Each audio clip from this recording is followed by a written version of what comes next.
it is finally time to get back to recording. Starting with Solomon because this is where I left off. I did do Liz at the end, even though I kind of want to add a little something to that. Mostly about how, and it honestly comes back to him why I wanted even do more stuff for Liz at the end or add on to it.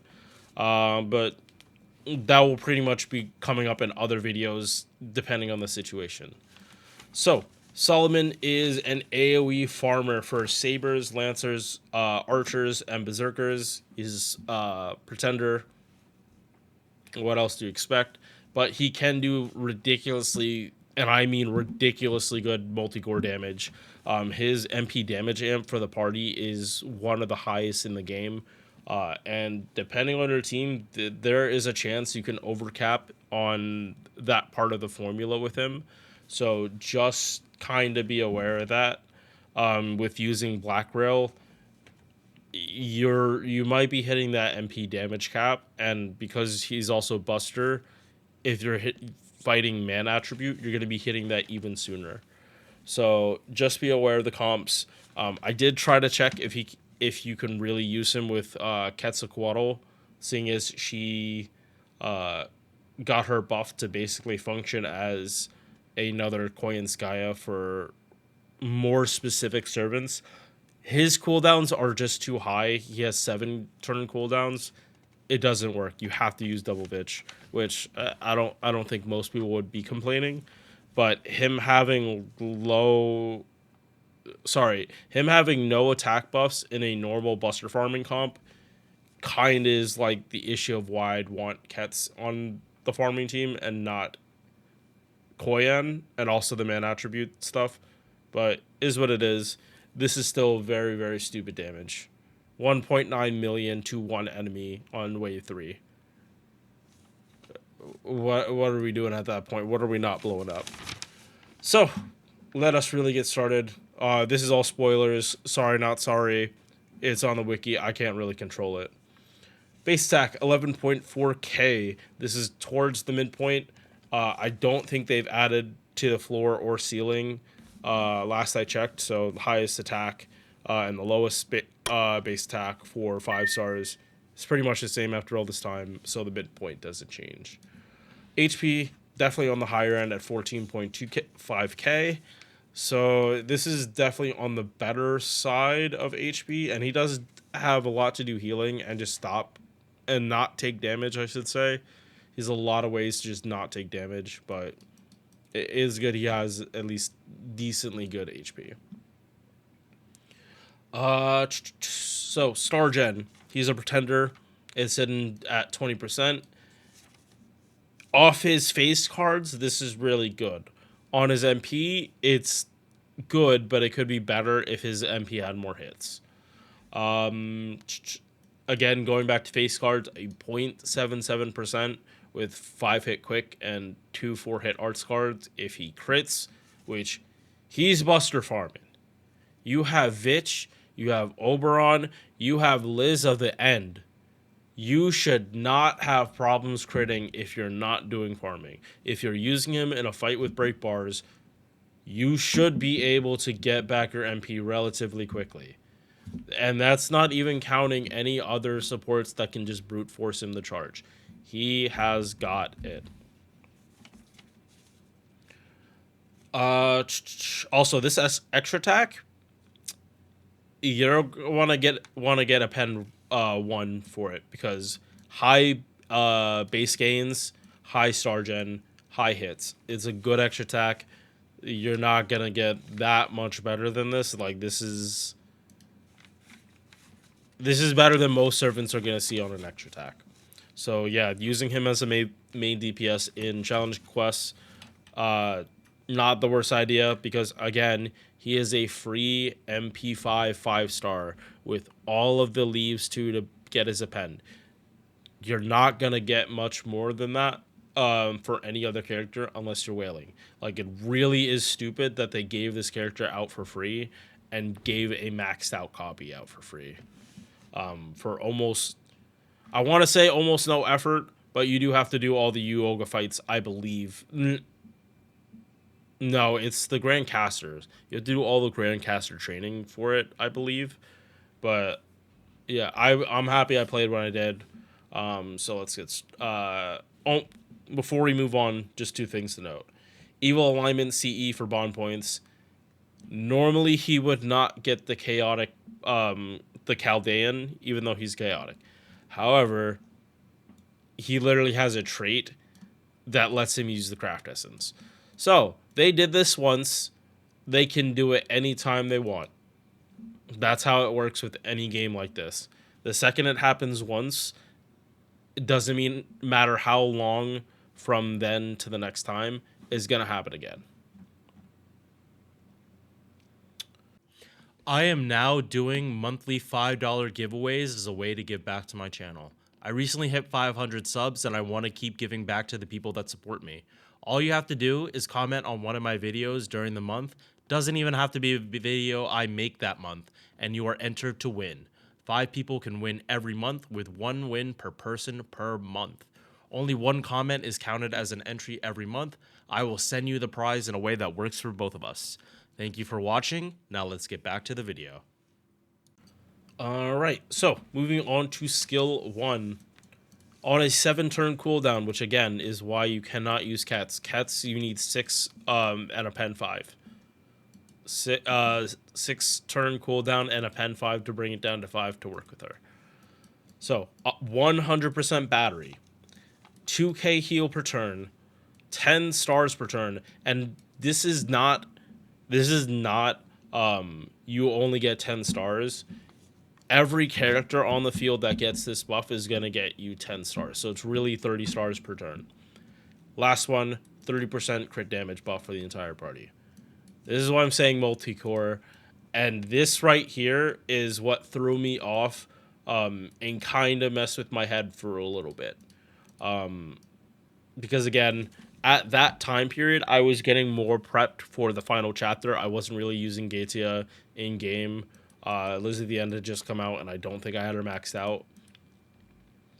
If you are using Liz at the End with Gatia, which you kind of do want, because Liz at the End gives you an attack buff that you would not get at all in his kit.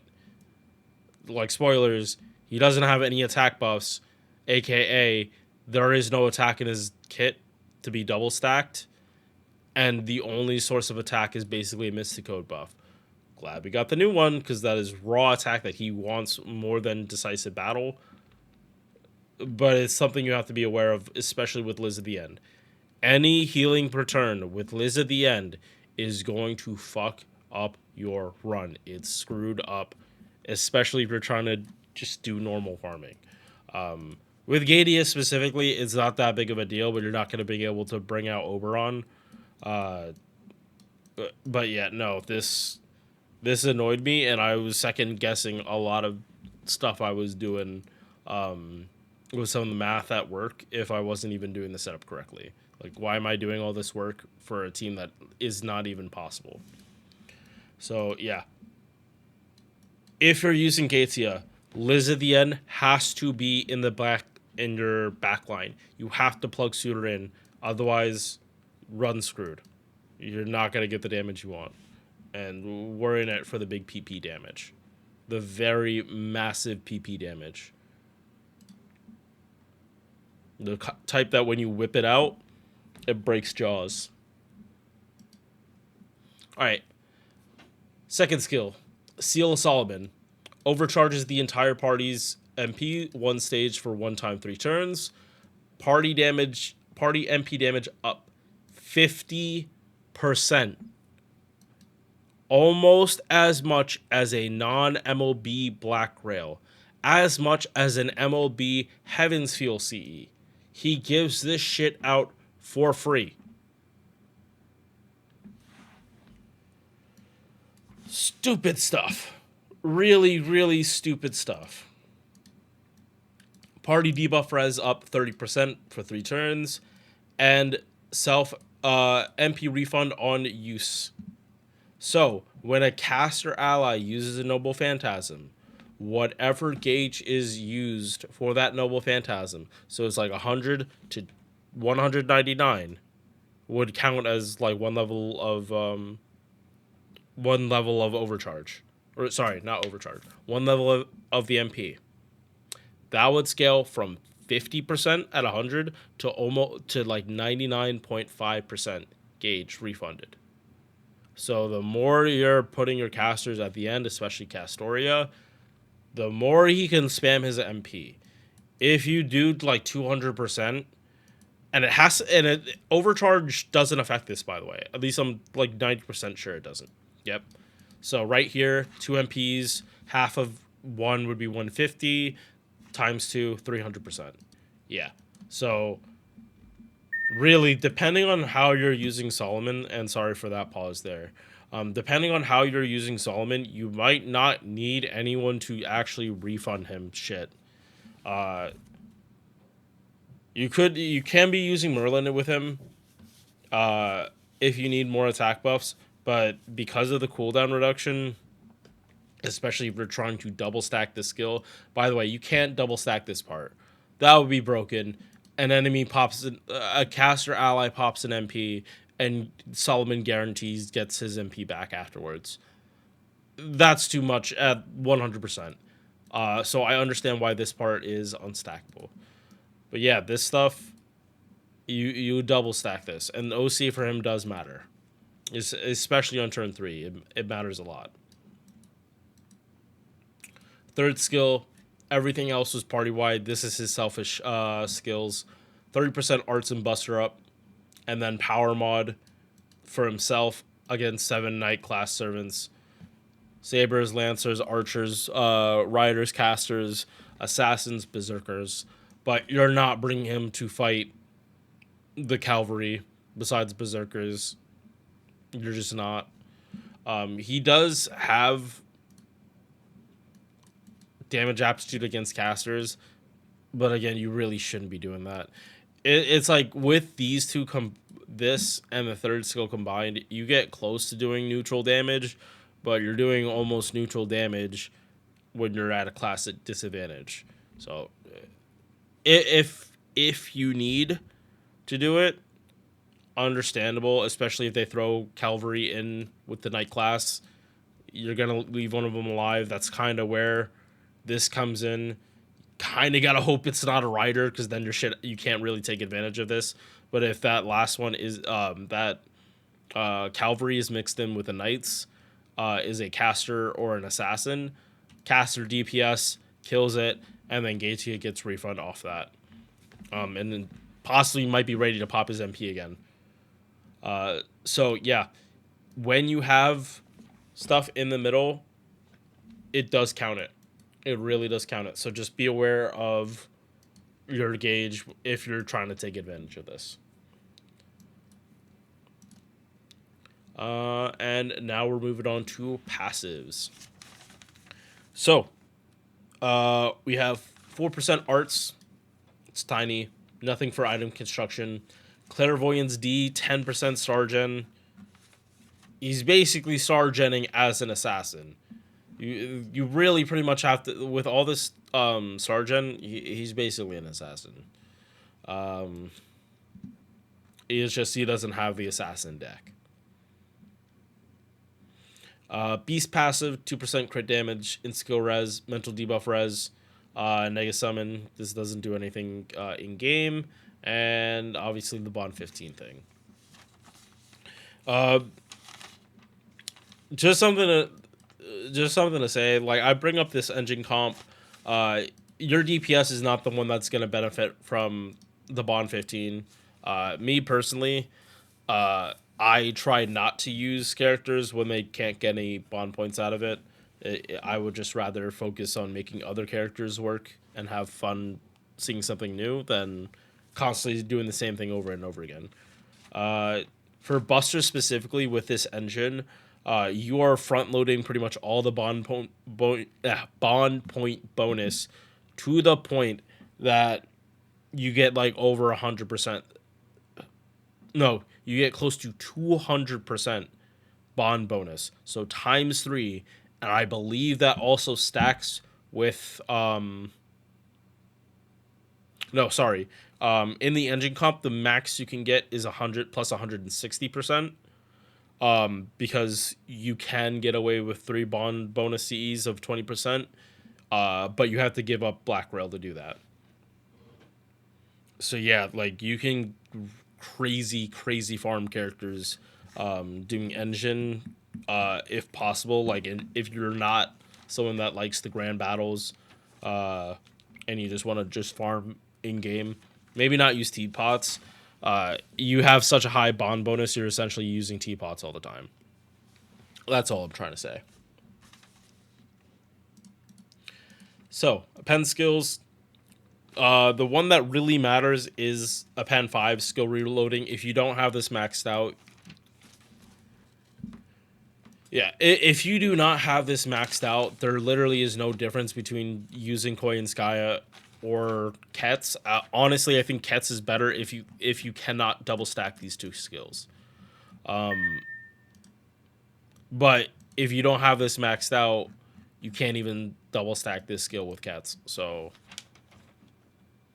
really, if you don't have this maxed out and you only have like level 1 unlocked, Kets is essentially better. You just have to pop skill 3 first. Just because she provides an attack buff that he normally would not be getting in his kit. And he gets even more from Liz at the End and Kuro. So, MP, 3-hit AoE Buster. Buff Strip before damage. Love it. Love it, love it, love it. Especially, again, he is a free NP5 Buster DPS that can use Black Rail. Unless it's unremovable invul, you're not blocking his damage. And this works on solid defense too. Nothing stops it unless you cannot remove it.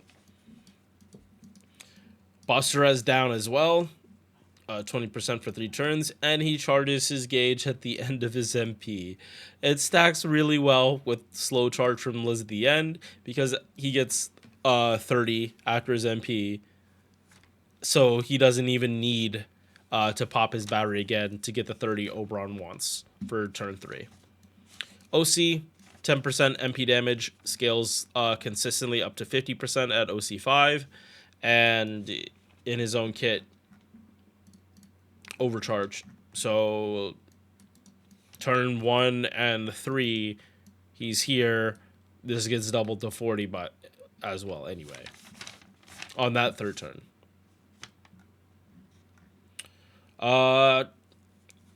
So mats the level. If you do not have all this shit already, this is gonna be annoying as shit. It is going to be bad. Like, these are not mats you want to be lacking at all. This you get through Grand Raid, so it's not concerned. This is OC2. I'm not mistaken, but these are expensive mats. If you're not, like, super far in the game, you might honestly need these mats for something else. And I don't know if I want to recommend, like, burning everything for them. Pen skills, it is slightly more manageable, especially at this stage. These are a lot more common, but yeah, the first few are pretty rough, and you need bells for everything.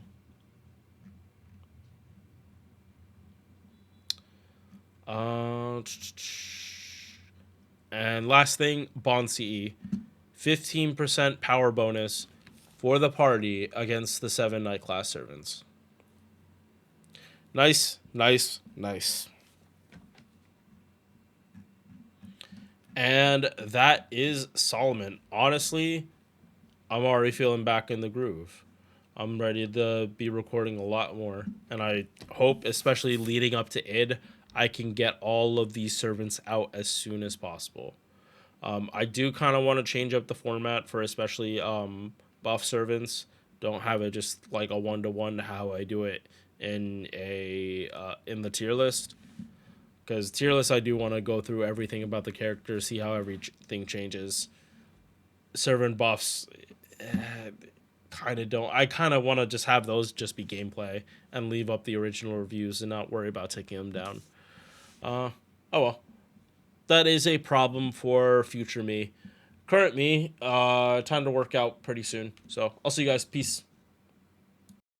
Thank you for making it to the end of this video. If you enjoyed, drop a like or sub. Hope to see you in the next one. Peace.